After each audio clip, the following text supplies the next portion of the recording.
इसमें हम देख रहे हैं भारत की विरासत पशु, और भारत की जो विरासत पशु है वो है एशियाई हाथी। कौन है? एशियाई हाथी।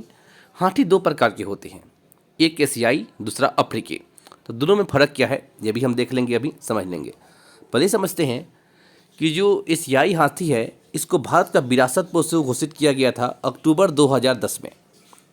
और भारत का सिर्फ पशु बोलेगा, राष्ट्रीय पशु बोलेगा तो होगा टाइगर, ठीक है। लेकिन यहाँ पूछेगा कि राष्ट्रीय विरासत पशु, तो वो है एशियाई हाथी। ये बात आपको ध्यान रखना है।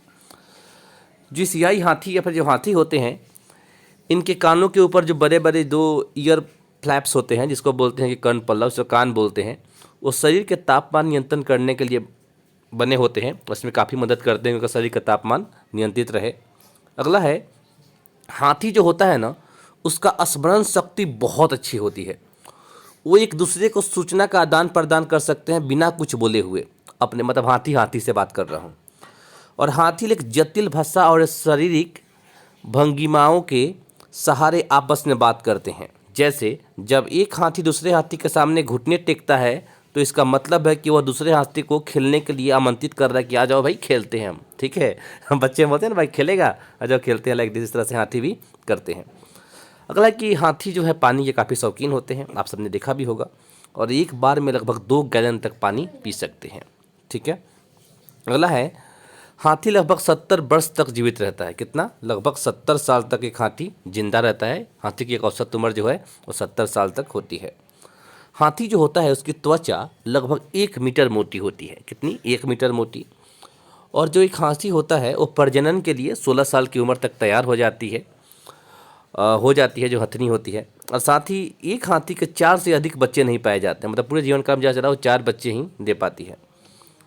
और हाथी का प्रजनन काल सभी जानवरों से सबसे अधिक होता है, क्योंकि जो मादा हाथी होती है वो लगभग 22 महीने अपने गर्भ में बच्चे को रखती है, फिर जाके वो बच्चा जन्म देता है। कितना? 22 महीने, काफ़ी लंबा टाइम होता है, ठीक है। इंसानों का देखें तो इंसानों का तो काफ़ी 7 से 9 महीने के आसपास होता है। बाकी जो डॉल्फिन है, गंगा डॉल्फिन, उसका 10 महीने के आसपास का होता है। और भी अलग अलग जानवर है, 10 महीने, 12 महीने, 6 महीने, 4 महीने, इस तरह से होता है। बट हाथी का 22 महीने का होता है, जो काफ़ी लंबा समय है।